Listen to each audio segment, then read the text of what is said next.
And a good late night Monday, everybody. Chris McDonald with you. We are normally not this late on a Monday night, but we are tonight. We had a grandson that was starting his basketball career tonight, so we had to be with him, and we knew we were not going to be on regular time.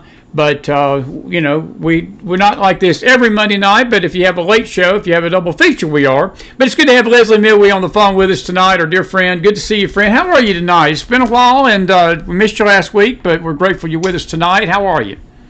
I am great. I am ready for this holiday. Yes, and I'm glad you mentioned that because I wanted to talk with you about it tonight a little bit.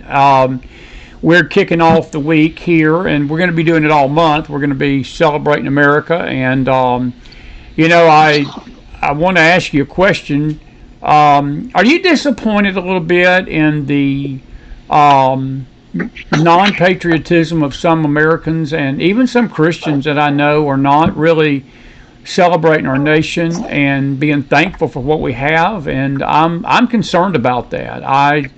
I believe that we need to be grateful for our freedom and grateful for the fact we live in America. I know we're not a perfect country, and but I will tell you this: I've been to other countries, and I have been very grateful when I got back home to this one.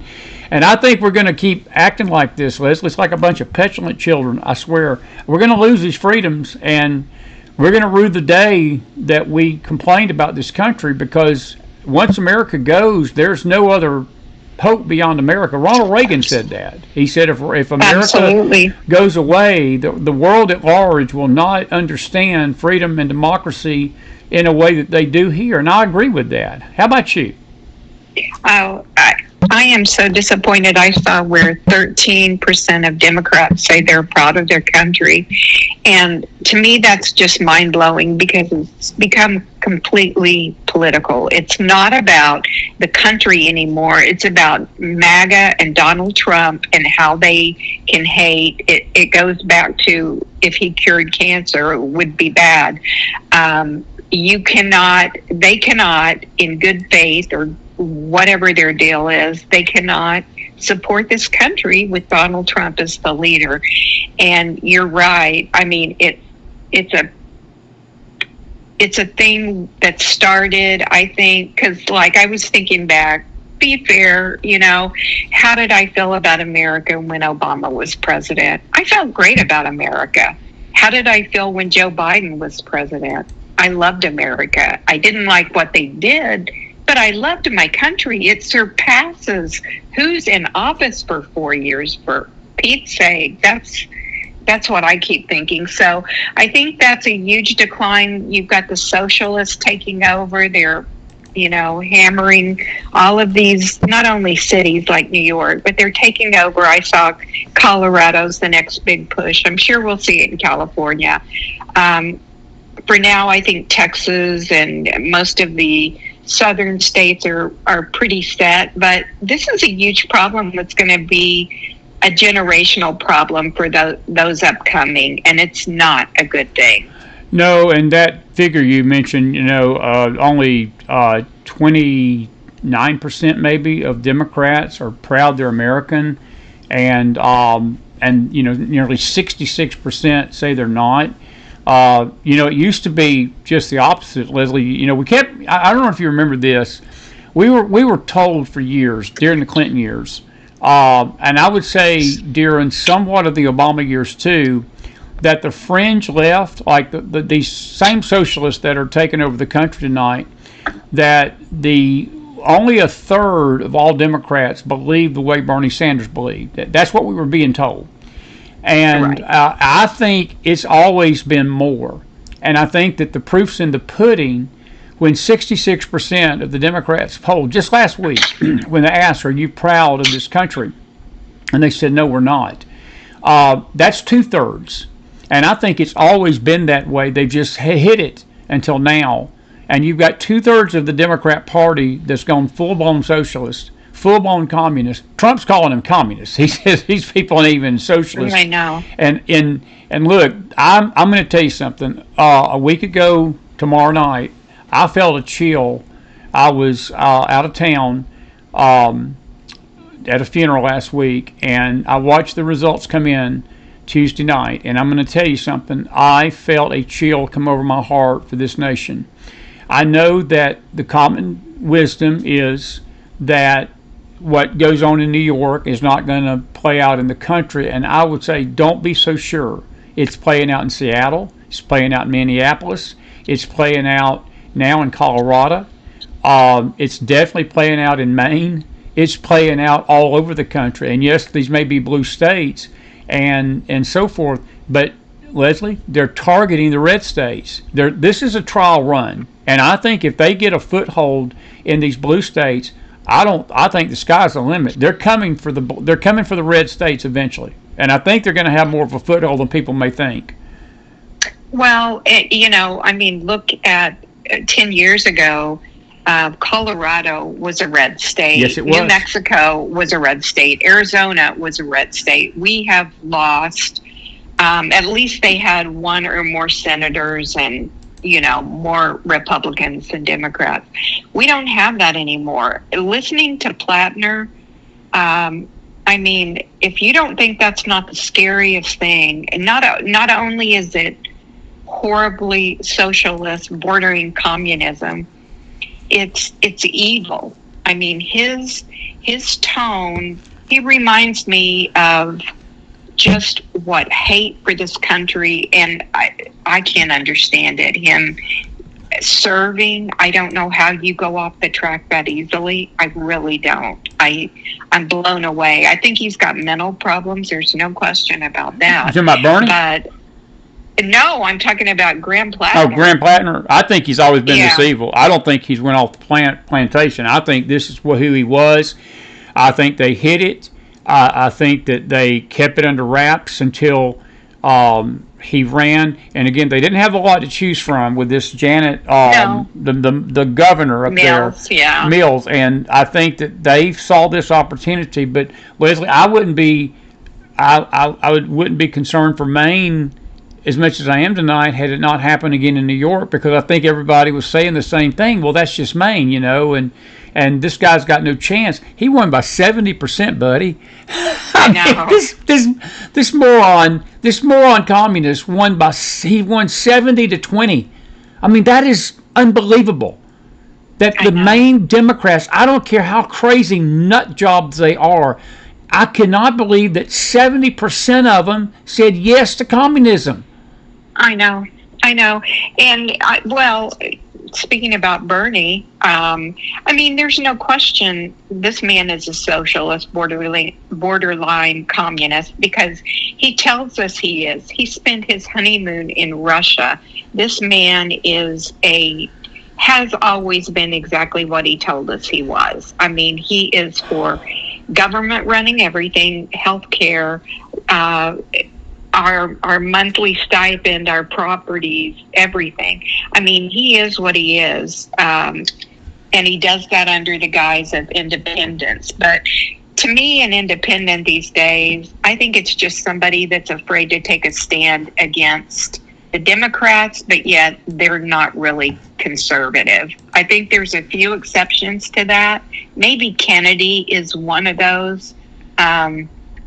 But, there aren't very many of them. It's a cop-out to me. Don't tell me you're an independent because you can't stand Trump, or because, the Democrats are radical, but Trump is evil. So don't use that as a guise for me. I don't buy it. Well, I don't think in a million years that this is about Donald Trump. I know people say it is. I think they're using Trump as a scapegoat. I think, we did a special Friday night, and I encourage people to go back and listen to it. We did a late night Friday night show called The Naked Communist. We talked about the book that was out back in the 1950s. And it's so ironic. My spiritual son today, I had a chance to talk with him down in Florida, and he is so crazy. He was asking me some questions. He said, I need to run some questions by you, Pastor. And he said, do you realize in the 1960s the communists sought to infiltrate America? And I just laughed, and I said, did you see my show Friday night? He said, no, I didn't. We were thinking the same thing. He had been on the same wavelength all weekend of how this communist takeover had hit America. And Leslie, this has been in the works for nearly 60 years. I know. And I think that Trump wasn't around 60 years ago. I'm not like this. I mean, he wasn't in the mainstream of politics. He was a Democrat back in those days. And Right. I think this has been a sinister effort, a plan to take over this country from within without firing a shot. And I think that they are salivating at this. They're using Trump as a scapegoat. But my question to you is this, because this is where it gets into complicated woods. Is it fair to say that there's two factors that we don't want to talk about that makes people very uncomfortable? Number one is the lack of resistance from the right of this. But number two, these moderate Dems, I see these 13, 20, or 14, 15, 16 Dems come out this weekend and act like they're going to be the savior of the Democrat Party. They're moderate Dems and saying, well, we vowed to stand up to this radical wing. Well, I'm going to say something to them tonight. Because of your TDS, you created this monster. And I've got absolutely no sympathy. They are eating themselves alive right now. They are look, this guy, I don't know if you heard about it tonight, this Weiner, his last name is Weiner. I'm not making that up. That's not a joke. I mean, I'm being very serious. Did you see that? Did you see what I'm talking about? He is getting ready to replace Nancy Pelosi. And what happened to him? He's a Jew. He's Jewish. And the LGBTQ transgender community, this weekend, he was walking down the street and they got in his face and used every F-bomb they could use, basically telling him it's a sellout because he don't believe in the genocide in Gaza. He's defending Israel. So, and he's more left than Pritzker up in Maine, or any of these crazy nuts. He's more left than Bernie. This guy is weird. And let me tell you something else, and I'll give you a great example of Weiner. When Charlie Kirk got killed, he came out and said some of the most nastiest, hardcore left things about Charlie Kirk. And I love what Greg Gutfeld said tonight. He said if Charlie Kirk was here, he would have defended Weiner from the attacks on him regarding Israel. But Charlie Kirk can't do that because Charlie Kirk is dead because the people that Weiner backed killed him.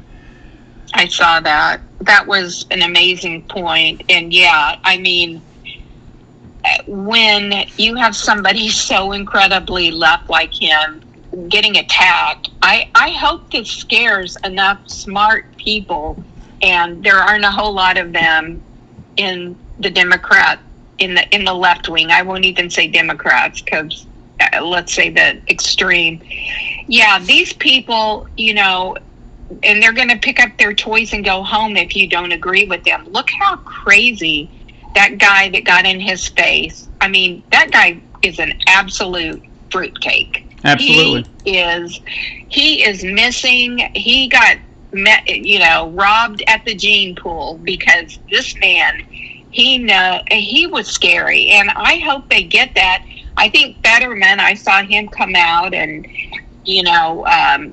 he's basically, he's been ostracized because he's, been for Israel. And these Jews, I mean, take Schumer, for instance. This man is Jewish, and he is basically carrying a sign pro-Palestine. I don't get it. Talk about going crazy. Isn't it the same thing that Mandy Patinkin did when they were basically, Mandy Patinkin is a Jewish actor, and him and his wife were basically embracing Mandami and telling him, Mandami, how great he was going to be for New York. And Leslie, Mandami is about to I'm telling you something, I've never seen a modern day Hitler, but I've been very slow because I hate people just using Hitler's name like that and calling people Hitler all the time. But Mandami's words and the way that he is speaking right now, he is basically saying the rhetoric of 1939 Germany and New York City, and the biggest city of the world with the biggest Jewish population outside of Israel. And I think what's about to happen is if I'm a Jewish person tonight and I got a brain, and I don't mean that disrespectfully, I'm leaving New York City and I'm fleeing for my life, because it's about to get bad up there. And we warned him. We tried to warn people, tried to tell people to get out and vote.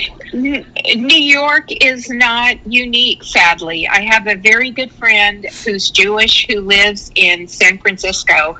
And I mean, I'm in contact with him probably 4 or 5 times a month. And we talk. And he is very pro-Trump. He and his wife both are. They're retired. And he's telling me, you know, he feels threatened when people find out he's Jewish. This is in San Francisco, California. And I've been telling him to get out of there, to get out of California for years and years. But, you know, he, for the first time, I think, in the last year or two, he truly is scared to be Jewish and let people know. And I'm telling you, that is Nazism 101. If you don't know that as a Jew, you don't have the hair on the back of your neck isn't standing up, there's something very wrong. You better figure it out now. Well, and that goes back to my next point, the second half of that question I asked you. Why is the right, and I'm talking about Christians, I'm bringing this down to people of faith. Our country is facing one of its greatest threats, I think, we've ever faced inwardly with this rise of the socialist, communists, the anti-Semites, this Jew hatred. Leslie, why is the Christian community silent in the face of this? Because I don't hear too many voices raising a big stink about this. I mean, there are a few, but, you know, I've been sort of watching for pastors to get in their pulpit and condemn this stuff. I've not seen that many, not the big names. And I'm telling you something, that sends a chill up my back too, because where's the church? We're the salt of the earth, my buddy. We the light of the world. That's right. And if it don't come from us, it ain't coming from Hollywood. It ain't coming from the financial markets of Wall Street. It's coming from somebody. It's not coming from the church, and it should. No. And I'm proud to say our pastor a few weeks ago condemned this and the left wing, and it really shocked me because he is one of the most apolitical people.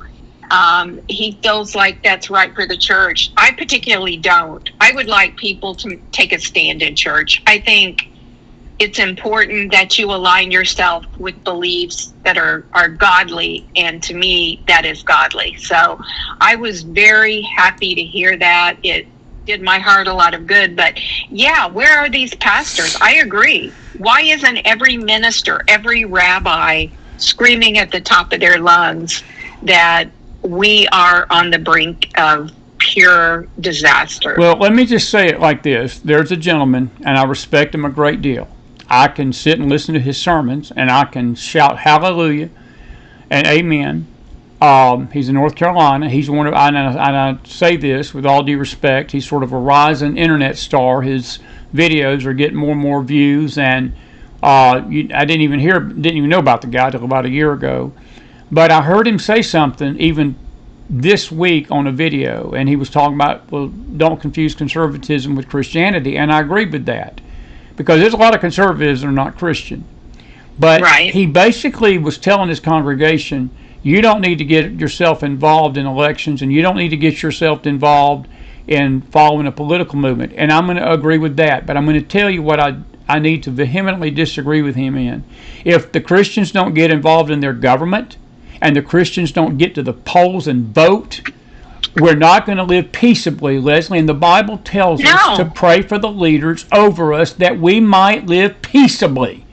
And I hate to tell him, you can sound so religious and so spiritual about that, but I'm telling him this is why we're living on the brink of communism in America.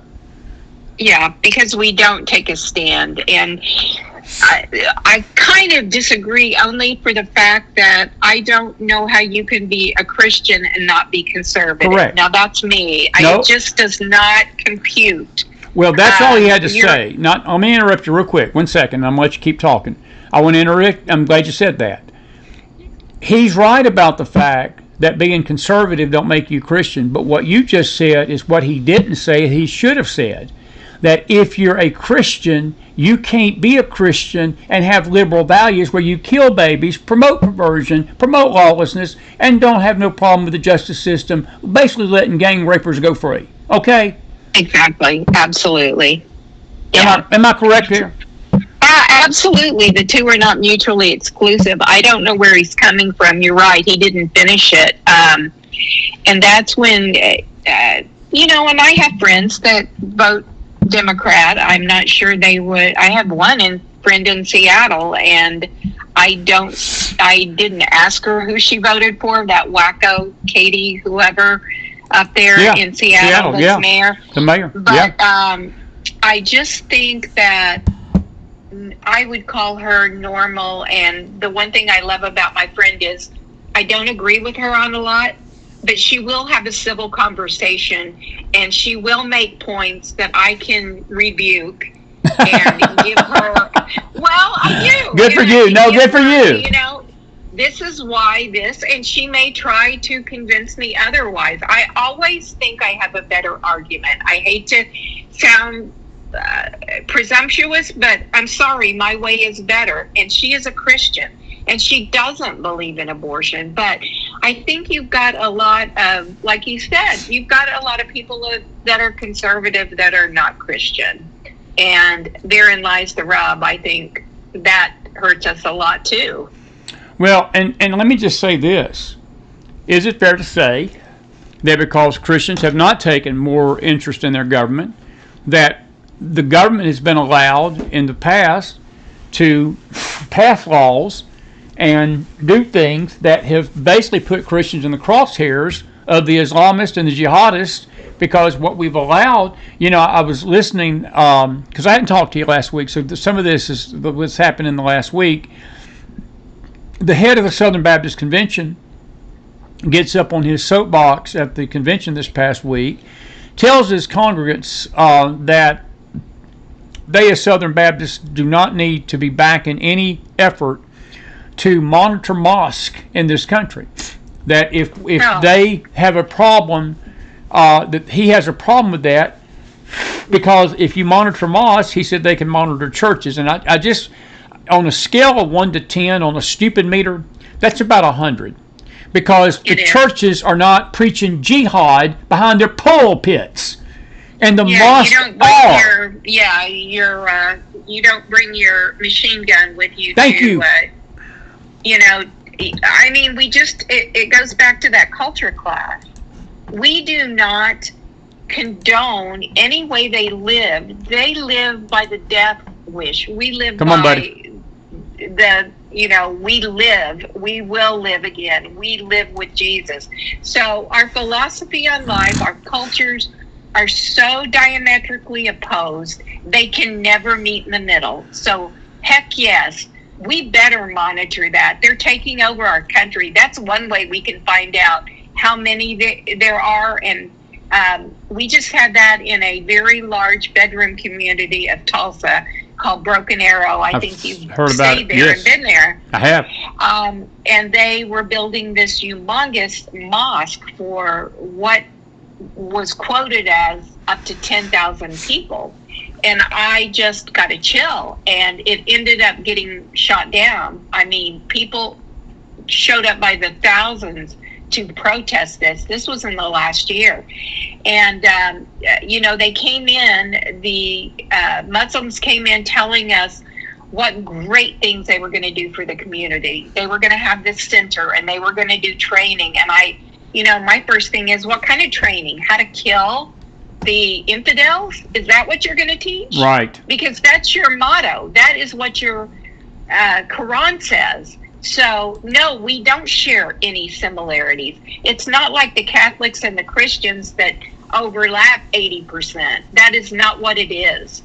This is just totally different world and eternal views. So, I agree. We should know. We should be able to monitor. We get monitored for everything else. How about we do that too? Well, the insanity of that statement, though, is why we're on the brink. Again, I say it again tonight. As we approach 250 years, this is why we're on the brink of communism. I'm more upset with the church's silence and the church's mentality about this. I see telegram rooms, and I see some of these people out here posting, telling people don't go vote, because if you vote, it's some kind of exercise in evil. Like it's evil to vote, or it's evil to vote for a corrupt government, as if there's going to be a a righteous government between now and the time Jesus comes back. I don't care who it is. It's not going to be perfect.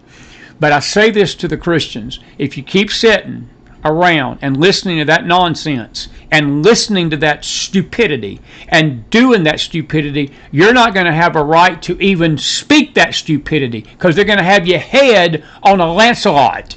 And I hope I'm getting my point across tonight. I'm a little Monday night fired up tonight. But anyway. I know. I totally agree.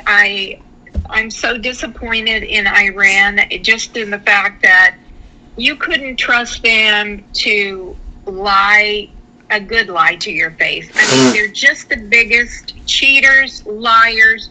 They are what Muslims are. They are only out for themselves and against the infidels. And if we think we can, the only thing I fault Trump in that is ever believing them for 1 second. Would that have changed the game plan? I don't know. I doubt it. I imagine he would have gone this diplomacy route as much as he could.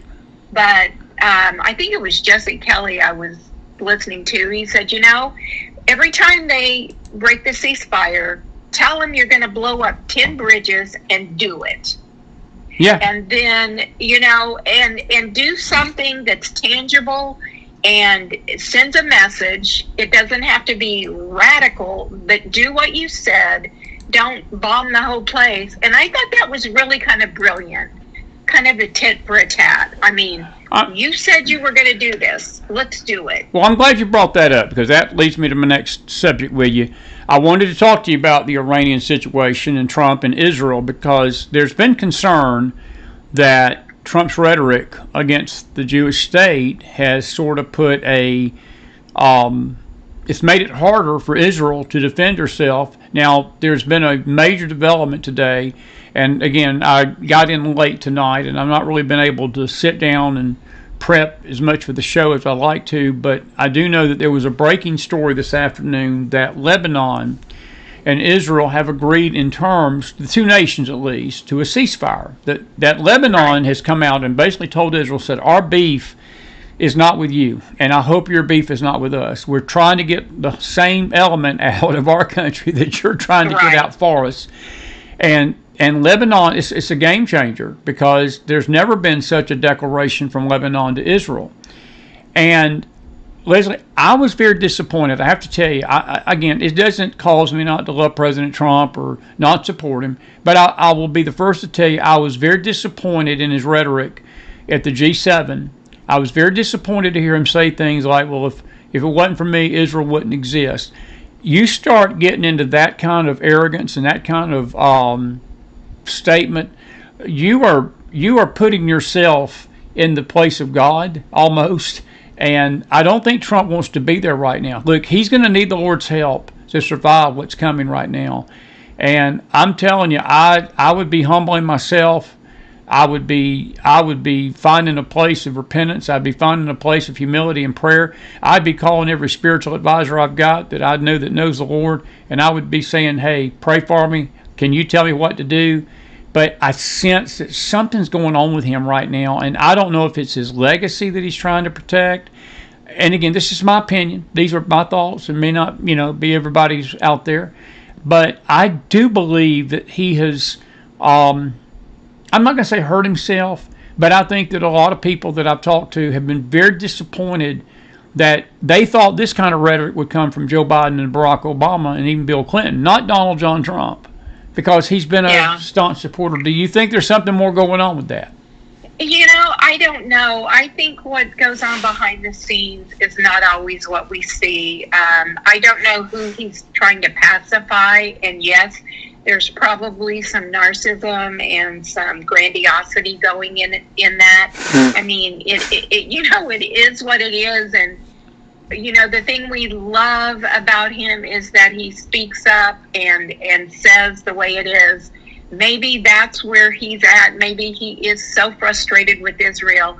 I don't think he really has a right to be for them protecting it. I was about to say, why would he want to be frustrated with them? All they're doing is defending themselves. And, the insinuation is that they're busting this Iran peace deal. Leslie, there is no peace deal. I hope people No. understand that tonight. We do not have a peace deal with Iran. All we've got is a memorandum that says we're going to give y'all 60 days to get rid of your nukes. We're still on the clock with them. We're still holding our breath that they don't do something stupid, which they're already doing something stupid. And I'm just tired of him blaming Israel for all that. That's not Israel's fault. That's Iran's fault. And just between you and me, I've really observed J.D. Vance and especially Marco Rubio, and they both seem pretty tight-lipped. And I don't know what exactly that means, if it's not wanting to... I don't think either one of them really wanted to start in with the Iranian war. I really don't. I could be wrong. I know we'll probably learn this at a later time. But I think Marcos, from a diplomatic point of view, I just have to believe he thought, no good is going to come of this. But they've really been harassing us for nearly half a century, and we've never done anything, and they've killed thousands of Americans. What do we do?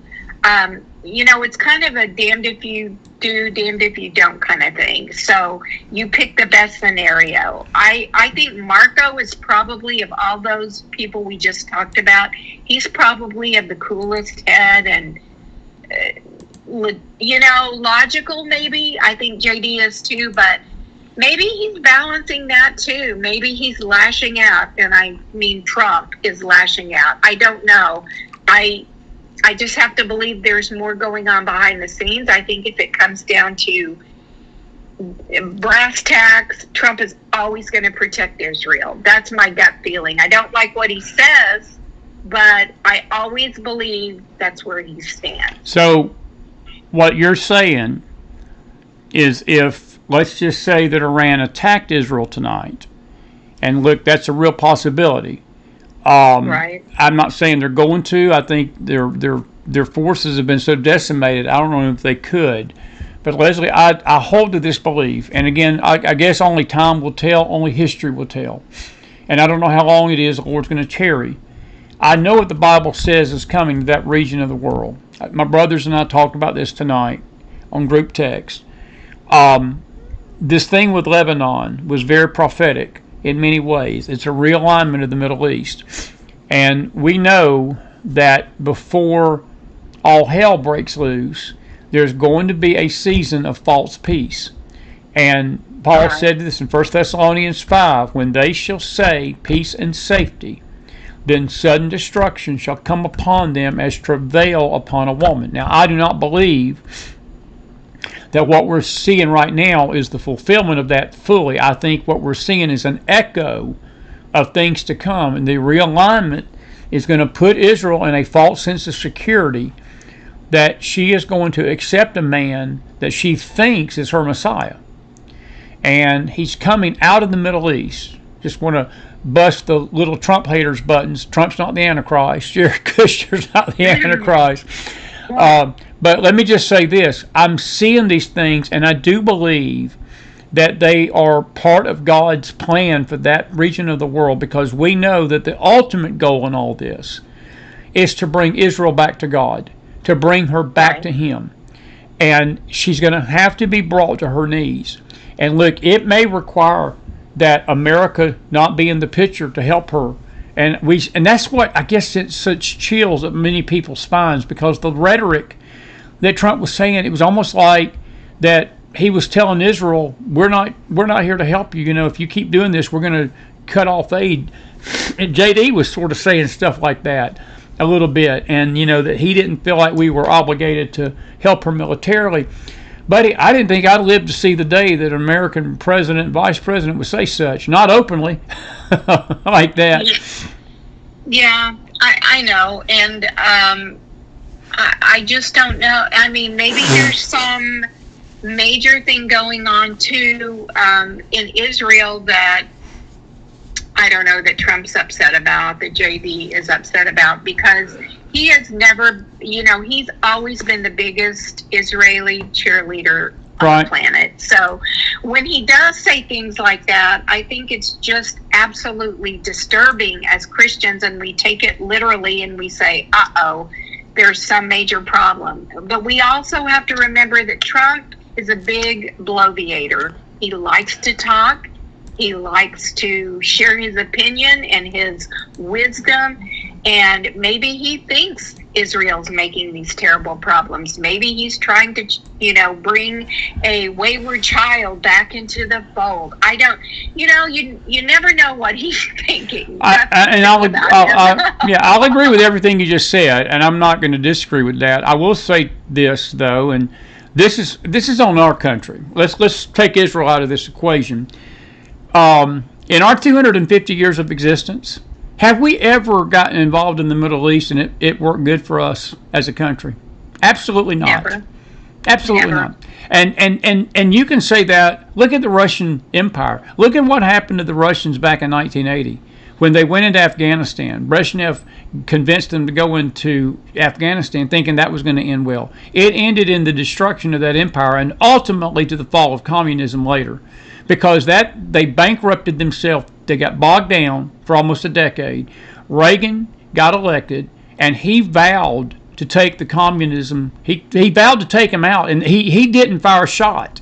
He bankrupted Right. him. He basically spent millions and billions of dollars on our defense system, and the Russians didn't have no choice but to try to meet it. They couldn't. They were starving their people to death. And I look at America tonight. We are the world superpower right now, still, no matter how weakened we are. And we have a responsibility to act responsibly with that power.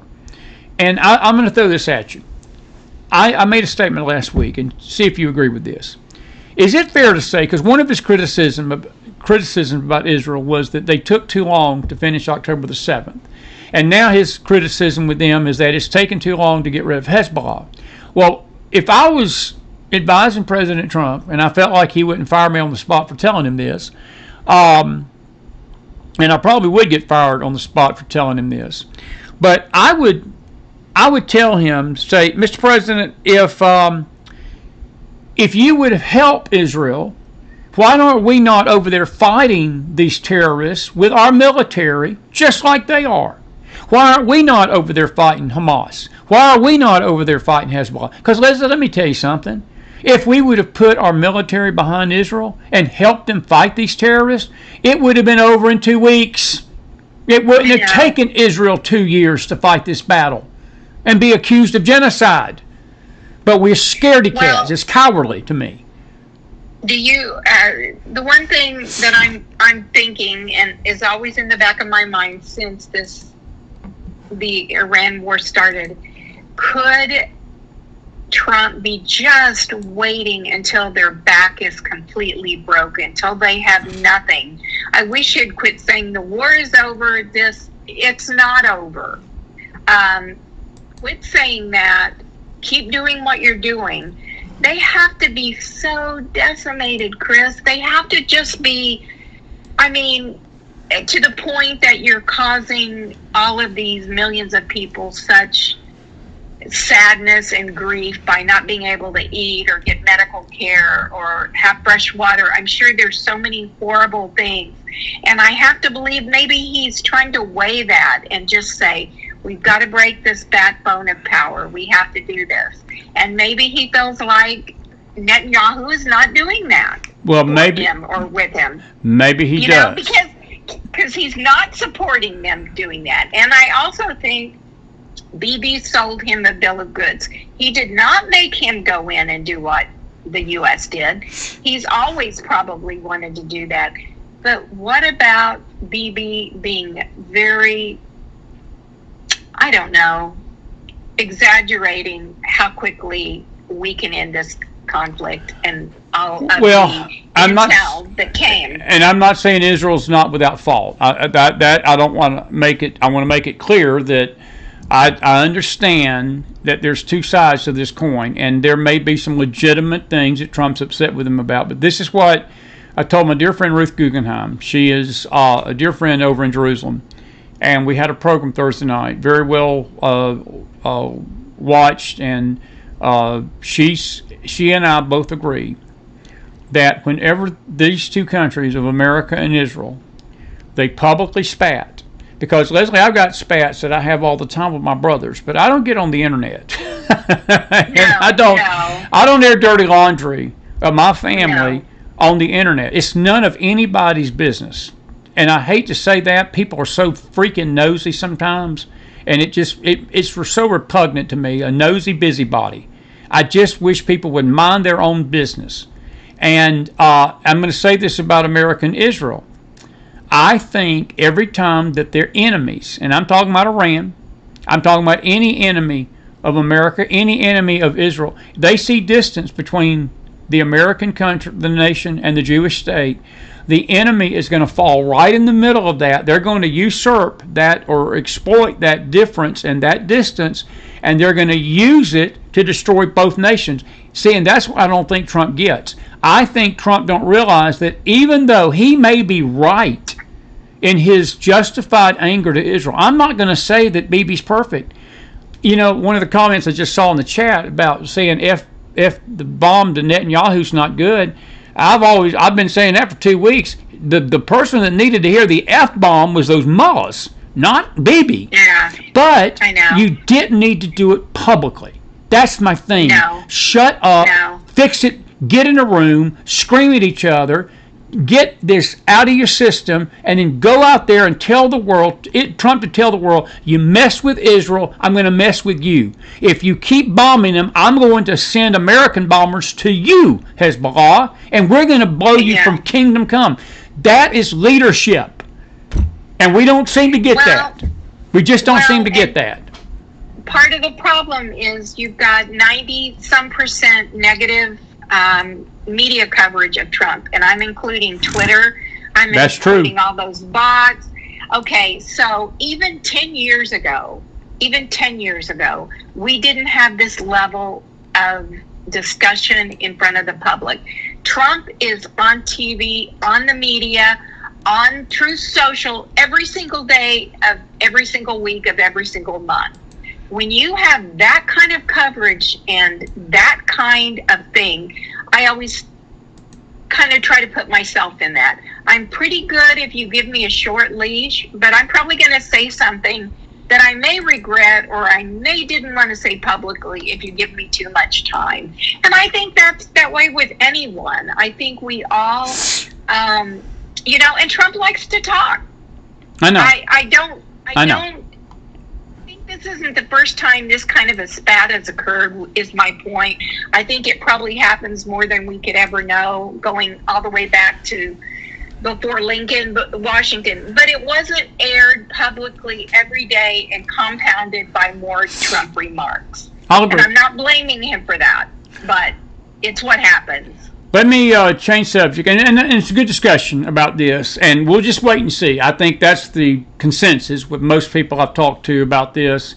One thing, and my dear friend Cleo, down under, she is a Greek, and another development this week that raised a lot of concern. I want to get your opinion about it. I'm sort of getting my head around it. Trump's come out, and it seems that Turkey, the Greeks have recognized the Armenian genocide. It's angered Turkey. And there's always been some underlying tension between those two nations. And Trump this week got a plane from Turkey and was speaking highly of Erdogan, who is a freaking left-wing jihadi. Leslie, he is rabidly anti-American, anti-Israel. Why is Trump doing business with one of Israel's greatest enemies, and not only Israel's but Greece's? What have we done to Greece? Greece has done nothing but help and support America. And again, when we do stuff like this, and I go back to the Middle East, when we get our hands and get involved over there like this, it never ends well. It just blows up in our face, and we just don't seem to be able to. You know what it's like? It's like bipolarism. We can't identify who's the good guys and the bad guys. And I'm going to just go out on a limb and say it tonight. And I'm not saying Israel's perfect, but I will go and put my reputation on the line that Israel's a good guy in this. simply because of her biblical roots. But there ain't no good guys at the rest of the bunch. I hate to tell Trump, and I hate to tell the world that. Ain't none of them good guys over there. Am I right? Well, yeah. I'm gonna always support Israel 100%, but I don't know if I'm smart enough to figure out all the chess moves on the board, what he's doing, why he does it. I'm usually always amazed later that I say, why didn't I think of that? And wow, that makes sense. Is that going to happen here? I don't know. I'm kind of, like I said earlier, damned if you do, damned if you don't. I mean, I don't know how you walk away from this Iranian thing without major fallout. I don't either. I don't know how that can possibly happen. That being said, I don't even think it's about his legacy. I think Trump just wants people to get along, and he loves the art of the deal. They don't always work out. He's filed bankruptcy many times, and not that was a bad thing, because he did it because he could. But I'm just saying, I guess I don't know everything, and as I've gotten older and I've gotten maybe a little wiser, it's made me realize I really don't know as much as I thought I did. And I'm with you there 1,000,000%. No, I'm with you there 1,000,000%. I'm totally with you, and I'm not going to disagree with that. I'm not trying to take up for him. I'm not taking up for him. I don't care if you do take up for him. Look, I love President Trump, and I want to make our audience clear. I know we got a late night audience, a good little crowd in here tonight, and they know this network. We have done nothing but support President Trump from day one, and I've never felt like at any time that he doesn't have America's best interest at heart. But it does cause his supporters, even overseas, Leslie, some pause when we hear stuff like we've heard over the last 2 or 3 weeks and see him operating. And if he thinks that by betraying Israel and getting this Iran deal on paper quickly and letting our gas prices come down so people are not ticked off when they go into that voting booth in November, I got news for him. He is banking on the wrong play. He needs to be banking on doing the right thing in the Lord's sight and let God handle the midterms and Trump do the right thing. And again, that's just my 2 cents. It doesn't mean I don't support him, don't love him, and I appreciate what he's done for this country. Look, I don't think we've ever had, in all of our 250 years of history, we've only had a few outstanding presidents, in my opinion. George Washington being one, Abraham Lincoln, Ronald Reagan. I would give Dwight Eisenhower a nod because he really helped this country at a tough time. I'm going to say a name that people may not believe. I think Richard Nixon was a better president than history has written him off to be. And, of course, Donald Trump. And I'm going to say about Harry Truman. I would never put a Democrat in this list. Theodore Roosevelt's another one. Trump's going to be there tomorrow opening his presidential library, the new one. Harry Truman was the one that had the courage, even though he was Democrat, to stand up for Israel, Leslie, in 1948 and push the country to back that play. If it wouldn't have been for the United States, Israel wouldn't be a nation tonight, at least reformed as a nation. Yeah. That's Harry Truman. Harry Truman was behind that.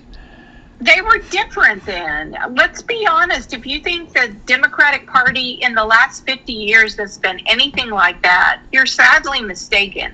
They have veered off course so much for so long.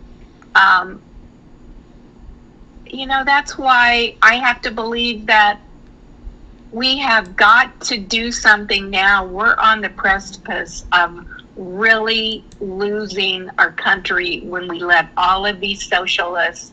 AOC looks pretty tame compared to some of these people. I mean, I'm thinking of 4 or 5 right now. I'm blown away. I'm with you. I can't believe that we, as a nation, that there are people that live in my country that have feelings that would support that. It's kind of shocking. It's almost a disbelief. But I didn't think that we would live in a country where 66% of a political party would not like America. I was listening to Trace Gallagher tonight, right before we came on And he was talking about how that there are blue states right now that are not even going to decorate their state houses with America 250 Independence Day things because they hate Trump.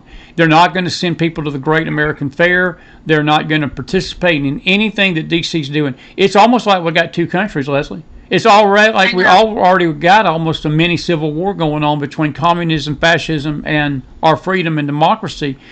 And that's not a good place that we want to find ourselves 250 years into our existence, is it? No, but let me ask you this. I'm just curious because this question came to me the other day.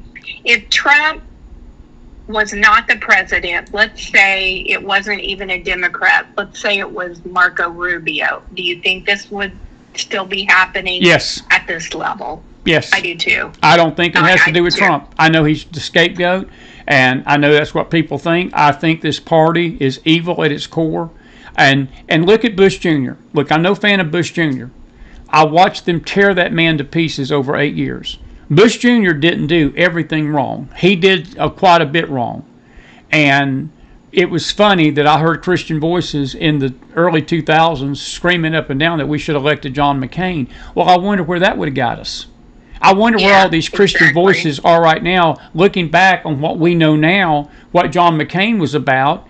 And they were sitting there, well, I hate Bush Jr. I don't like him, and he's ignorant, and he's stupid, and we don't need Bush Jr. running. Well, I tell you what, on 9/11, we're coming up on the 25th anniversary of 9/11, Leslie. I'll be just brutally honest tonight. Would you have wanted Al Gore, your Clinton buddy's vice president, to be running this country on 9/11? Blank no. Blank no. That's why you have to thank God. You have to get on your knees and say, thank you, God, for small miracles like that. Because that was so vital in our country. I mean, I can't imagine having Gore and some of these Democrats. Even McCain. I was not a huge McCain supporter. He was a sellout. Romney was a sellout. I was much more interested in Sarah Palin, her platform, than I was his. But, I mean, we haven't had good candidates, let's be honest. Mitt Absolutely. Romney, are you kidding me? He's a sellout. What a joke. What a joke. How did we get to that? That's on the Republicans. That's on the conservatives that we're talking about tonight. These conservatives that are supposed to have our back and protect the country, that's who they put up to run against a young black man at the time, Obama, that was charismatic, and everybody in the world was screaming that he was going to unify the races and unify the country. First black president. Woo! Just going nuts. Yeah. Turned out to be the devil in disguise. A silver fork-tongued devil is what he turned out to be his whole 8 years. And then when Trump won, basically started a shadow government to basically undermine Trump, stole the election in 2020, which was really, I believe, God's, even though it was bad, I think it worked out because I would not have wanted somebody else to be in power with this 250th anniversary coming up this weekend. I'm grateful it's Trump. I'm grateful he's president for the FISA Cup, the World Cup. I'm grateful he's going to be here for the 9/11 25-year anniversary. I'm glad that he's going to be the president for a lot of things. And, you know, it was God's will. And I don't think he would be as strong tonight as he would have been, or he wouldn't have been as strong then as he is tonight if these freaking Republicans would get off their dairy airs, pass this Save America Act, and act like legislators and put his agenda into law, Leslie. It'd be amazing what Trump could accomplish. He's doing all this with no help at all. Well, I'm so mad at the Senate, and I'm mad at the Senate. Oh my gosh! I mean, this Save America Act, that has to pass, especially with the Supreme Court decision that came down. It's so ridiculous that you can go vote after the election. It blows my mind, but I'll tell you what, we can fix that with the Save America Act. We can fix it. And I'm glad you brought this up because we got about 10 minutes, and I want to ask you about the Supreme Court decision. There's some other ones that are coming down. I don't think they ruled on the birthright citizenship today, but they did rule on the ballot thing, and I was very disgusted. They ruled that we can still take mail-in ballots after Election Day, and it was 5-4. Amy Coney Barrett, and John Roberts sided with the three demons on the left. Barrett was the one that shocked me. Again, what is wrong with these people? What is she thinking? What is she thinking, Leslie? I don't know. It's like you get these people in there and you think you know. I mean, I guess it's like any other thing. You can call it a shadow government or a shadow Supreme Court. I mean, you would never in a million years expect these people to go that way. I mean, John Roberts has been the greatest disappointment of my lifetime in the Supreme Court. I think he's being blackmailed myself, but I'll just leave that alone. Go ahead. Well, no, I mean, he's proven many, many times, and I think he totally brought our health care to its knees when he, signed up on Obamacare. I think that was just one of the most catastrophic things that has happened to healthcare in the history of this country, and he created it. He could have shut this down. Yes, he did. And, it's kind of the rolling snowball down the hill. It just caused so many other problems. Our healthcare is in such disarray. It's overpriced. It's underserved. There's so many things, and I truly blame him. And I was thinking about that the other day. I said, he has been my greatest disappointment.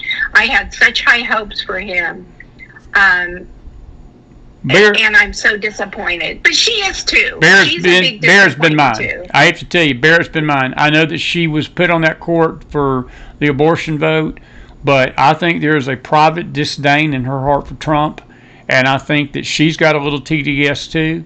And I think that I don't know what's happened, because he's the one that put her there, and I don't know why what her reasoning. I won't. As I said, we ran late tonight because we just have been on the road. It's been that kind of 3 weeks for us, and I hope people understand we're doing the best we can to make sure we're on. But I'm going to read the opinion tomorrow. I'm going to get the opinion down, and we'll have some more on this tomorrow night. But, Leslie, I don't know what kind of mentality you'd have to have. I expected the three demons to vote against it. I even expected Roberts on this. I did not expect her, because what they're saying now is this. They're giving a nod to what California did to cheat Spencer Pratt out of the L.A. mayor's race. They're going to probably do it to cheat Hilton out of the governor's race. And what they're saying is now, they didn't even put a caveat. They didn't say, well, you can only receive those mail-in ballots 2 weeks or a day or 5 days after. They put no condition on that ruling. They said that all states can receive mail-in ballots after Election Day with no disclaimer. That is insane. That's insanity. If you don't have pure elections, it's not election week. It's not election year. It's not election month. It's election night. And these sorry, lazy people, if you can't get up to that mailing, if you can't get up to that voting booth and vote, you don't deserve to have your vote counted unless you are physically unable. And I mean, what I mean by that is that you're in a wheelchair or you're in a hospital bed. But this idea that I just don't want to go vote, so I'll mail my ballot in, is going to be the death of this country. That's nothing but pure spiritual and apathetic laziness. Pitiful. It's going to have to be in it. It's going to have to take an amendment. I hope this angers people to the point that it did me, that we can do something. I doubt with as many liberals as we have, but I don't know. I don't know how you can possibly let that stand. There has to be some limitation. Maybe it can be 24 hours after. I think the postmark thing would be fine if you said that but it has to be received within 72 hours of that postmark. I mean, there are common sense caveats that you could put to that. But this general sweeping, it counts. I mean, that is insane. It's insane, Liz. Insane. It's insane. That's where we're at, though. I know. And folks, we'll get to your questions in just a few minutes. Please hang with us. We'll get to your questions in a minute. Couple of things for you real quick tonight.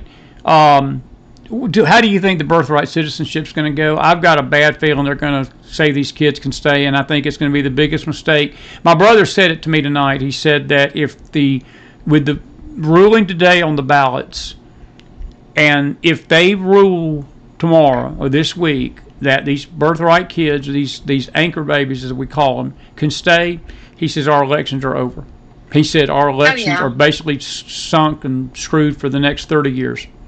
Because, Leslie, what they're doing, these illegals are doing this on purpose. I know that people don't believe that. I don't even blink an eye saying it.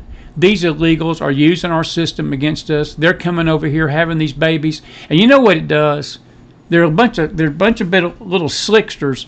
They know the media is, as you're talking about the corrupt media, the media is going to pick up on the fact that you're separating. What has been their cry for the last 5 years under Trump? Oh, Trump's so evil. He's separating families. He's separating mamas from their babies. He's separating daddies from their sons and mamas from their daughters because their daughters were born here. And they knew good and well when they came over here illegally, they wasn't supposed to be here. And I'm sorry. Well, of course. Bye-bye, all of you, if you're not here legally. Yeah, I mean, it's that cut and dry. When it's going to come down to a U.S. citizen and my family versus a foreigner who is taking benefits from me, my people, all of that, I'm sorry. I'm so sorry that you have to live in the country you were born in. It's terrible. I wish you the very best. Maybe there are programs or whatever we can do to help. There's more than one way to do things. But when it comes to them as foreigners and illegals, or me and my family, I'm picking me every time. And I praise God, and I'm so grateful that I won the lottery of being born in the U.S. But you still have to have limitations about how you do things, or you don't have a country. You don't have a country. We didn't have a country with borders. No, we have no country for over 4 years. No country. I got 5 minutes. Borders. 5 minutes, maybe 10 at the most. But I want to ask you something very sensitive. I don't know if you've seen the movie. There's a movie, Citizen Vigilante, that was banned by Germany. It's been banned by France. Elon Musk picked up on this movie. He basically posted it on X this weekend. It was interesting. Prime Video had it. They had a TV-14 rating on it, and it's not a TV-14 rating. I would urge parents, do not let your kids watch this movie. It's very violent. But the overarching theme of the movie is what I want to ask you about, because this gets into a really gray area. Something that me and you can talk about maybe later this week or next week when I have you on, because this would be a show to itself. I'll give you the scenario. Have you seen it? Have you heard about this? I have not. I have not even Google heard this about when it. you get off the show tonight. But I'll just ask you this. I'll just give you the scenario. There's a man in the movie played by Arnie Hammer. He's the guy that played the Lone Ranger back in the late 2000s. In The Man from U.N.C.L.E. And he is a man that is so fed up with the judges letting people go that commit violent crimes. There's a 14-year-old girl that is gang raped by a group of kids, and he sets out to go after every one of those kids. And I'm not saying go after, have them over for party and talk some sense into these kids. No, he's a vigilante. He's out to kill them, and he's killing the judges that let him go. And what people don't realize about that movie, and this is what infuriated Germany and France and Britain, I think it's outlawed in Britain too, there was a British judge that recently did exactly that. There was a set of boys, and I'm going to narrow down the details. I'm just speaking in general terms, but the basic case was they gang raped a 14-year-old kid, and may have been younger. The judge did not even give them probation. He let them walk free. And even at the end of the movie, it literally says this movie is dedicated to all the victims of rape that have not had justice served to them by our system. Now, they did take a subtle shot at Trump. It wasn't a big one. But they also took a shot at Clinton, and they took a shot at Biden. And, I think everybody hates Trump, Right, but I was actually shocked that they went after Clinton and Biden and Obama for the legal system in this country over the last 25 to 30 years. And Leslie, I had so much mixed feelings. I was telling Kath, I said, this is a gray area because you don't want people taking the law into their own hands. You can't have a society like that. Our law system is in place for a reason, but when it's jeopardized and when it's done the way it's done right now, what it does, it stokes anger in people. And to be frank with you, I'm surprised that we've not had more of this in the streets and more of this going on. And I think that movies like this is going to stir up even more anger about what's going on. Because look, if I'm the father of that girl in England, I'm not saying I'd do anything physically harmful to them. I would have that judge's job. I would work on getting that judge impeached and off the bench. And see, what's so bad about it is that these judges have such tenure and they have such they're in a place, most of them, you can't get them off a bench. We can't get these rogue judges off a bench here in America.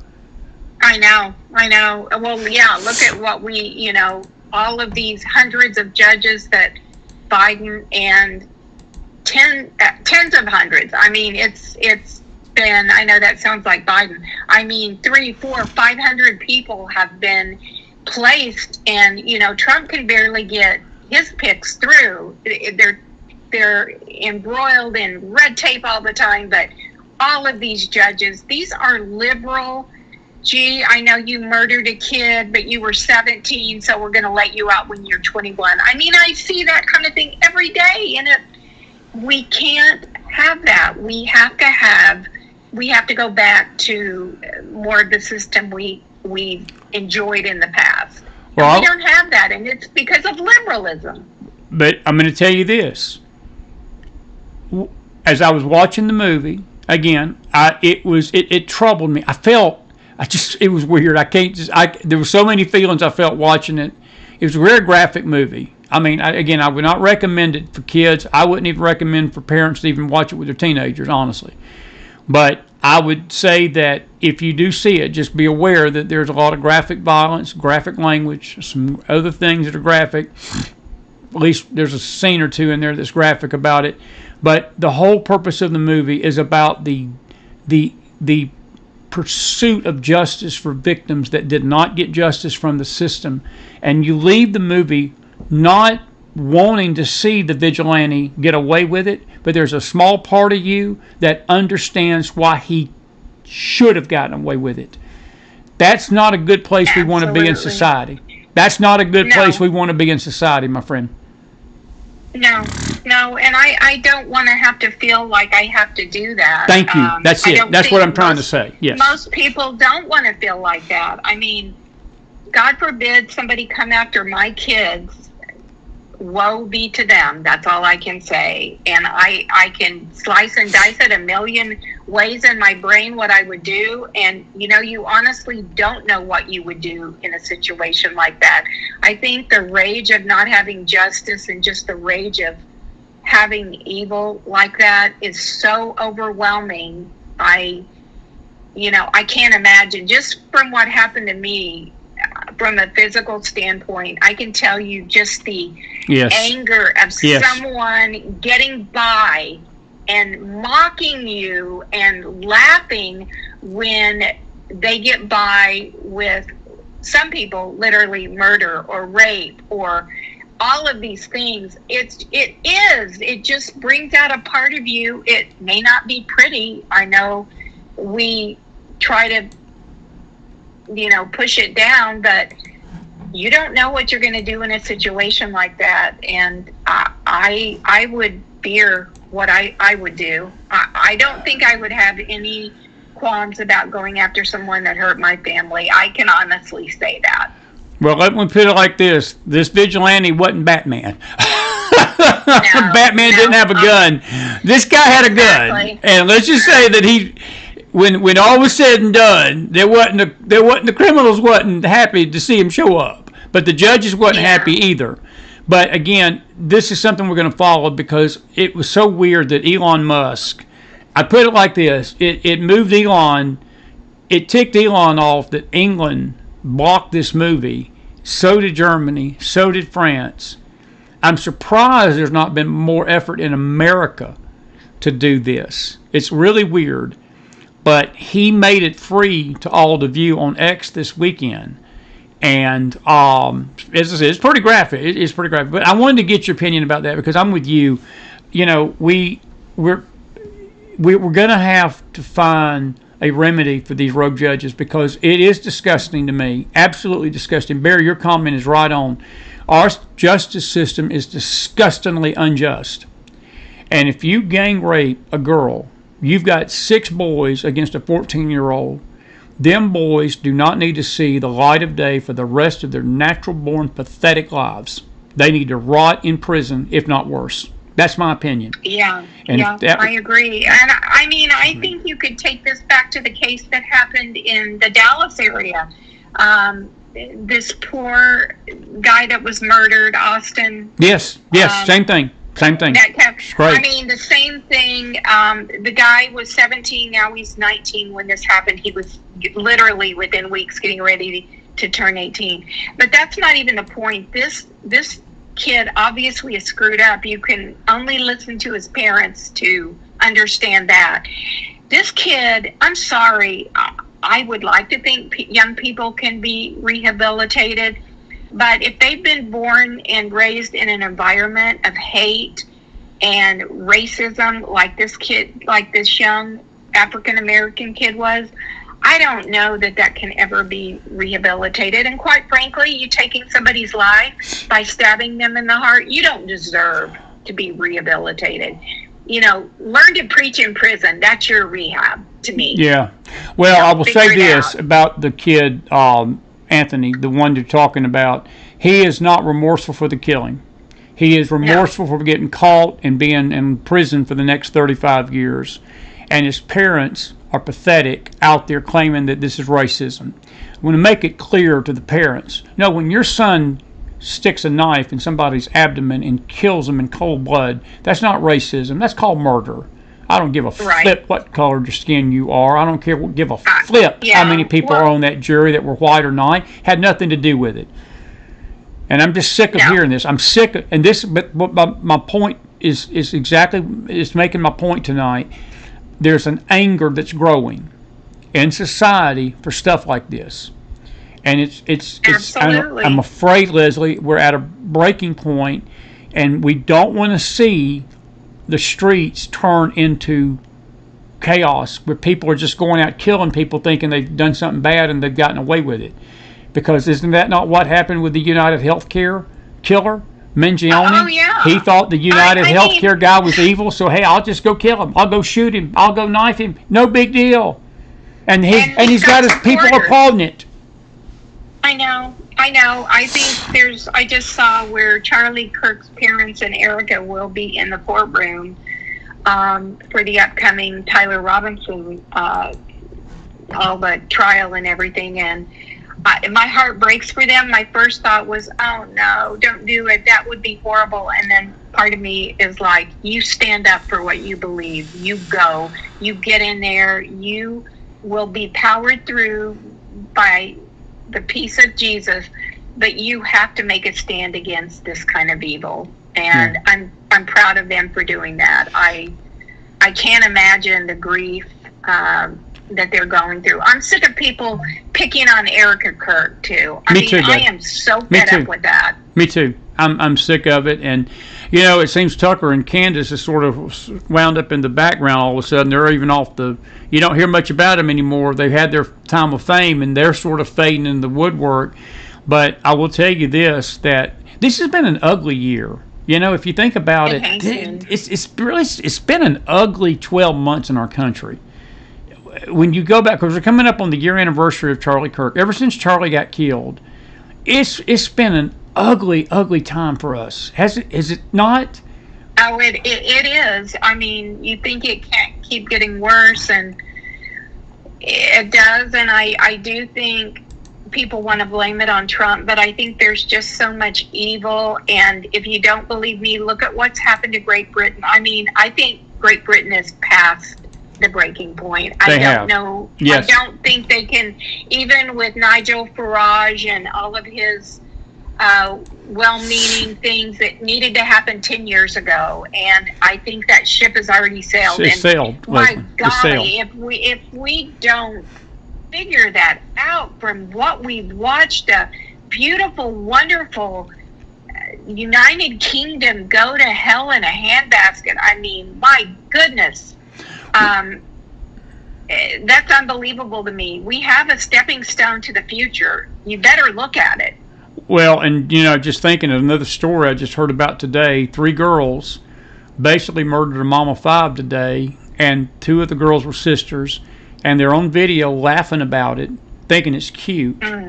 And again, when we see stuff like that, that's bad enough. That's enough that you want to just reach through that camera and just yank a knot in those 3. But what's going to anger us all is when those 3 girls go to a judge. What's going to happen if the judge throws that out? What if the judge looks at them and says, okay, because this is what the mentality was of the judge in the gang rape case. He said, in England, he said, well, incarcerating the boys is not going to bring the victim back.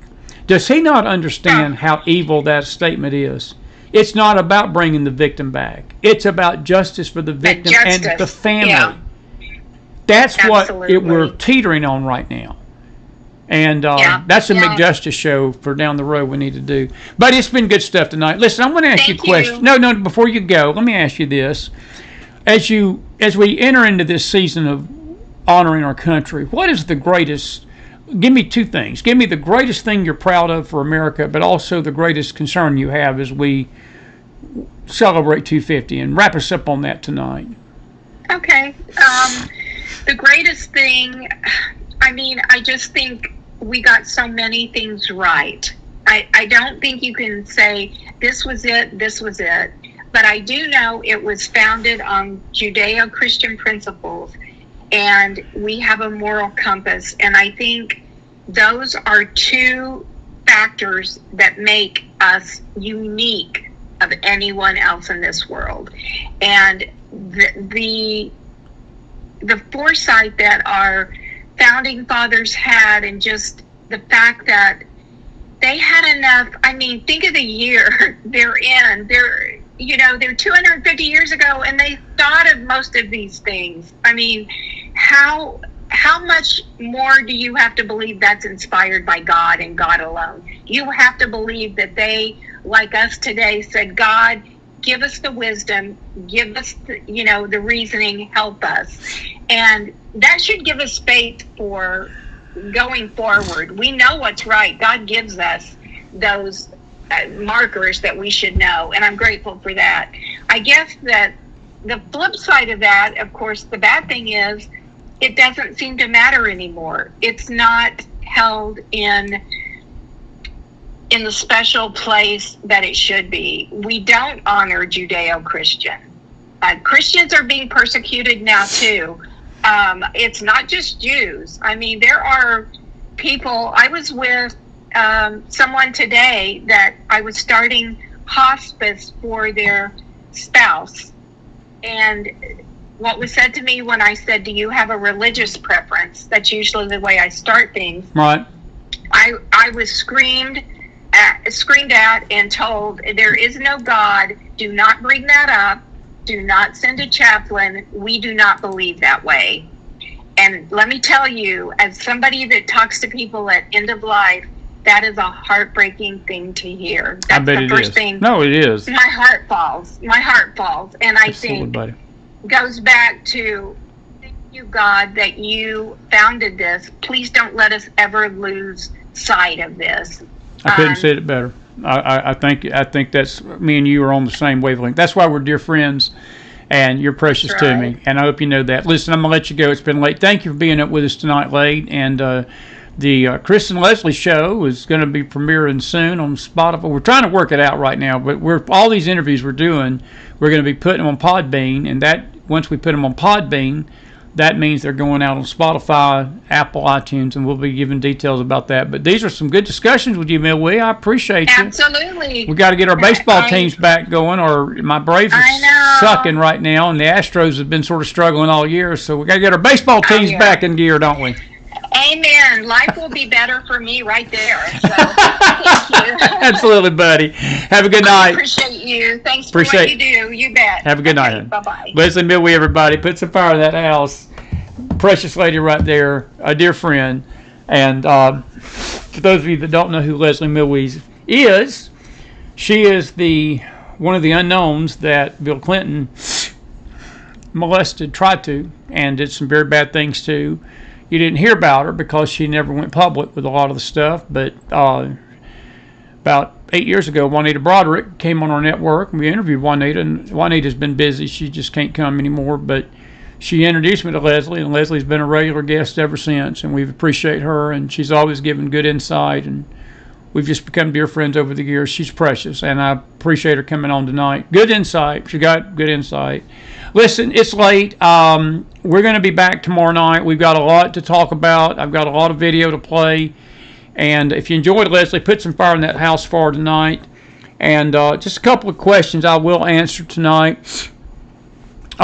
Stephen, we talked about, you asked about the question, do I think that they're going to, what they're going to do with this birthright citizenship? I really, I wish, I hope, my friend, that they do the right thing tomorrow. I do not hold out hope. I was sort of judging the birthright citizenship by this ballot thing. I felt like if they come down with a ballot issue and said, okay, you got to stop taking the ballots on election night, then that means that they were leaning to voter integrity and election integrity. And see, this birthright citizenship affects the voting. You're going to have a lot of illegals that are going to be able to vote. They can claim their kids here legally, so they've got rights just like their child does. That's exactly what they're going to try to do. They're already doing it. And I just think that it's a sinister plan to get illegals in those voting booths and making decisions for the country they're not even a citizen of. Isn't that crazy? Isn't that just nuts? And we've got these foreign-born people, all these crazy nuts. If you look at the nut cases in the Dem Party, 99% of them are not even born here in this country. It should be a legal mandate of all offices, all of them. If you're not an American-born citizen, I'm sorry, you do not have a right to run for office. You're not going to be allowed to make policy for this nation. This latest decision we talked about Friday night from the judge that claimed, she's from Trinidad, by the way, not even an American native, that Trump can't require the country to show an ID at the voting booth. That's disgusting. That's absolutely insane. She don't even live here. She's not even an American citizen, but she's making decisions about voting from the booth, from the bench. And it's a serious problem. And I don't know, unless Congress steps in and does some serious heart searching and get this Save the American Act passed. They need to get it passed by probably in the next 30 to 40 days for it to take effect by this election cycle. And I can guarantee you when they do, it will be challenged in the courts. And this ruling today does not help, because now all the ones that will sue to stop it can point to this case today and say, well, the Supreme Court said that the mail-in ballots can be posted after Election Day, so why don't we just test the fact that, people have to show an ID? Because, by the way, when you send a mail-in ballot in, guess what? You don't send your ID in. They have no idea to check your ID. Those mail-in ballots could come from the grave. They could come from anywhere in the world, postmarked in America, but you don't have to show an ID to vote with a mail-in ballot.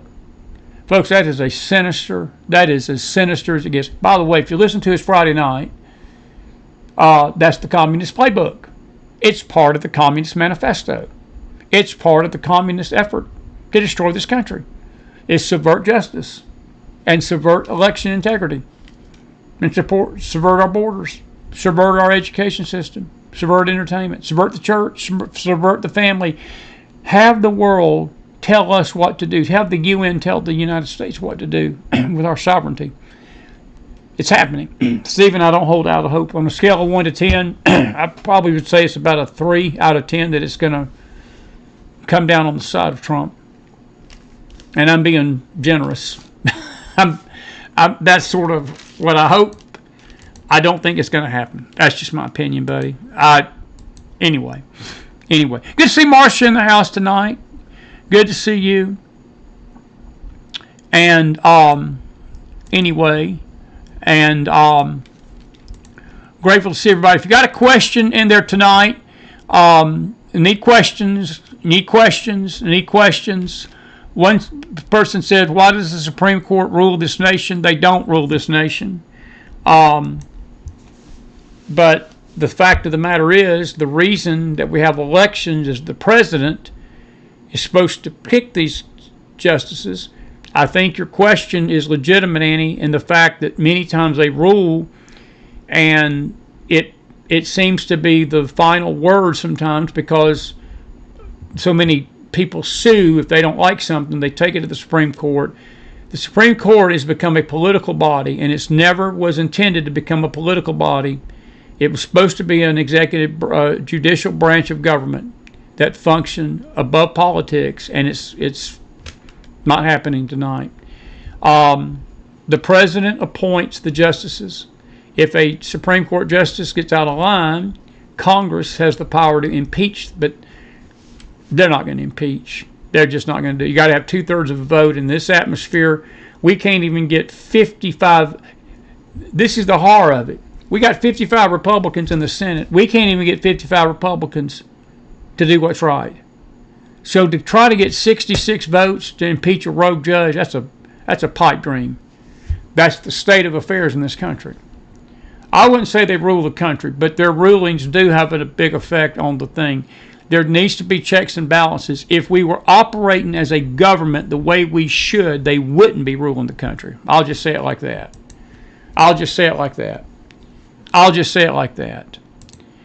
Bear, good to see you tonight, and God help us is right. Patty Andrews says our Bill of Rights is the greatest thing we have done as a nation. I'll agree with that. Our Constitution, if we just live by it. Bear, there is no more checks and balances. That's exactly what I just said, buddy, and you're right. That is why these rogue branches of government are being allowed to run crazy over our nation. A lot of people think Trump's running crazy. Trump's not running crazy. And all presidents have done this, really going back to Bush Jr. Really, I'd say even going back to Clinton. When the country started getting so toxic politically and so divided, and we're right at 1 hour and 28 minutes, so I got to go 3 minutes. I'll say this and let you go tonight. We got a lot of video to play tonight, a lot of things we're going to show you tomorrow night, so be back with us tomorrow night. We'll have double feature, or maybe one show, but it'll be earlier than this tonight, hopefully, prayerfully. But let me tell you this. Clinton, Bush Jr., Trump, Obama, and Biden all have ruled basically for the last 30 years by executive order. One of the biggest problems with this check and balance thing is Congress. No Congress, whether it be a Democrat Congress or a Republican Congress, has had the kahunas to pass these executive orders into law. This stupid filibuster that, if it was taken down, it has helped the country in some ways. In some ways, it's hurt it. The Republicans have power right now.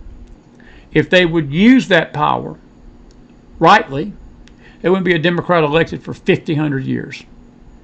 But they're not going to do it. All of these executive orders that Trump has signed, they can go away just like that if you get a Democrat president in 28 going into 29. And that's how the country's been run for the last 30 years. One president will sign a bunch of executive orders. The next president that's a different party, he reverses them. He signs his own executive orders. The next party comes back in power later. They just erase the executive orders of the past president. They pass their own. That's how we've been run as a country. It's not good. Your point is excellent. And I think that I'm going to sort of piggyback off what Patty said about the Bill of Rights. I think the checks and balances of our government, when operating right, were the most smartest thing the Founding Fathers did. I'm going to throw my little 2 cents into this tonight. It's going to be a theme all week and really a whole month. I'm grateful that the Founding Fathers saw that we needed to have freedom of religion, freedom of speech, that we are free to worship God, the God of heaven, Abraham, Isaac, and Jacob. We are a Christian nation. It does not mean that we hate other religions. But the Founding Fathers never intended Islam to run this nation. They never intended for Sharia law to be part of our psyche. They never intended that this nation go against God. See, they wrote those Bill of Rights. You realize the document that the Bill of Rights are basically wrote for, and really with the blueprint for our Constitution, the Ten Commandments. When you look at the Ten Commandments and you look at what the Founding Fathers put forth in our Constitution, our Declaration of Independence, the Bill of Rights, the Articles of Confederation, all those documents, those founding documents that hold the fiber to this land, the Ten Commandments that was given to God, or by God to Moses on that mountain, those commandments undergird our society. That's how it was. We didn't get our undergirding from the Quran. We did not get our girding from the Book of Mormon. No, we didn't get our undergirding from the Hindu book or whatever other book they use. No, it came from Judeo-Christian principles written by the finger of Almighty God. And when you start tinkering with that and you start trashing that and going away from that and throwing the Bible away and throwing righteousness away, you've got an evil, wicked country. And the nations that forget God, let me remind you tonight, are going to be turned into hell. It does not exclude America. It includes America if we keep doing it. Blessed is the nation whose God is the Lord. And when it says the Lord, it doesn't mean Allah. It doesn't mean Joseph Smith or the Pope or any other godless church leader. No, it means the Lord, like it says, with no exception. This country was founded on Christian Judeo principles. That's what makes this country great. Not a political party, not a political movement, not conservatism, certainly not liberalism. None of these isms make us great. What makes us great is God. It's always made us great. He's always made us great. He's the only protector we've got. Our military cannot protect us. Our economy cannot protect us. Those things can be gone in a second. Our protection comes from above. And if God removes His hand of protection off this country, God help us all. God help us all. And the more we disobey, and the more we pull away, and the more we trash Christians and isolate and marginalize and outlaw Christian faith, we're in trouble. And that's what I see happening tonight on this 250th anniversary. 250th anniversary. And Mike, you says why? When I see a why question, I hate to tell you, buddy, there's no whys. There's no whys. Because you can't answer that. You have to ask them. I can't answer the whys. You say, why do conservative justices always move left, but the liberal justice never move right? That's a great question. I wish I could tell you that. Other than the devil, I don't know. Carol Smith says, do you think as people's trust in the legal system fades, they will take matters into their own hands? Carol, that's what Leslie and I were talking about tonight, bud. It's good to see you tonight, by the way. Yes, I do. And I'm very concerned about that because they don't need to. There was a little bit of time, we literally had prophets telling people to take to the street and get guns and cause civil war and cause unrest. I thought it was the most demonic thing I'd ever heard come out of the mouth of people that are supposed to be Christians. We do not need to be taking the law into our own hands. We do not need to be getting in the streets with guns. We do not need to be taking it in our own hands. It is the fabric of society that undergirds us as law and order. If the legal system is messed up, you fix the system. Now, I don't know how we can fix this system right now. It's in a mess. But, Carol, I'm very concerned about your question is, yes, I do. I don't want it. I don't want to see that. And I don't think any reasonably thinking American citizen wants to see that. Because I tell you what, buddy, if we see that, we're going to wind up with martial law in this country. That's what's happened with these riots and all this Antifa and all this stuff that's going on. They take the law into their own hands. They don't like a ruling.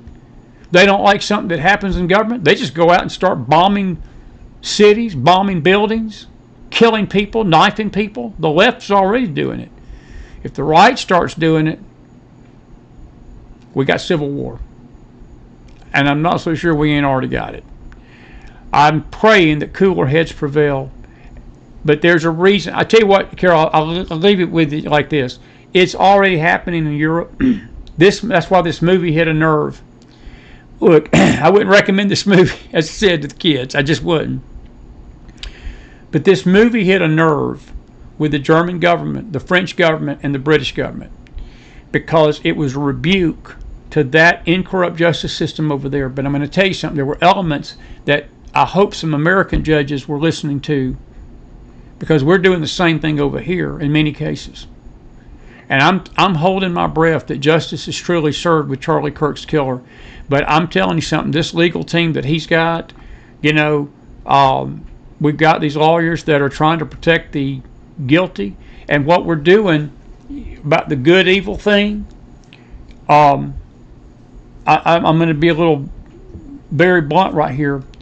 A rape victim in this country or a rape victim overseas, by the time that the jury hears every dirty thing about them and the defense team is allowed to call their character into question, it makes it simple for the actual perpetrator to walk out, because you walk out that courtroom thinking the victim is the actual perpetrator.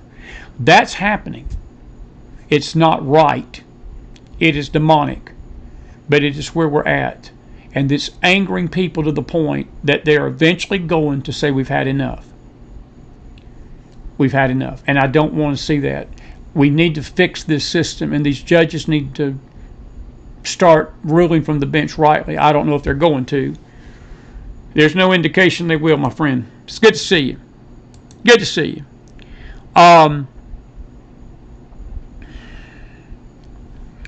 And CJ says, Chris, when something so simple as you just said, as you need to be a citizen to vote is opposed, it just shows how far we as a nation have fallen. And we have fallen, CJ. But we still got time to get up. We still got time to get up. We still got time to get up. All righty, listen, I'm done tonight. We got a lot to go this week. God bless you. God bless your families. God bless this great nation of America. Now, I'll see my Bible students here in about 9 hours in the East, 10 o'clock in the morning, and then we'll be back here tomorrow night. Tony Branco's coming with me Thursday night. We'll probably have James Akers and Magdalene Rose tomorrow night, and maybe a surprise guest. And then Ricky Wilson be with us next Monday, and Lori Wilson late. I apologize to Lori tonight. We whizzed. I forgot that she was supposed to come on. I got back late. I had to go see my grandyoungin. Didn't get to see any basketball games he played last year because of the show. And I promised his daddy, and I promised him, I said, Papa Mac, he's not going to let that happen this year. And this was probably going to be one of the few times I could get over there. They only had 6 games. So I had to put my family first tonight, and I know you understand that. I hope you do. May the Lord bless you tonight. God bless you. God bless your families. God bless this great nation of America. Happy birthday to this wonderful nation of America. We got some more thoughts about this tomorrow night. Bring your thoughts too. Thank you for being with us tonight. God bless. Good night. Have a good one. We'll see you back here in the morning and on Tuesday. Good night, everybody.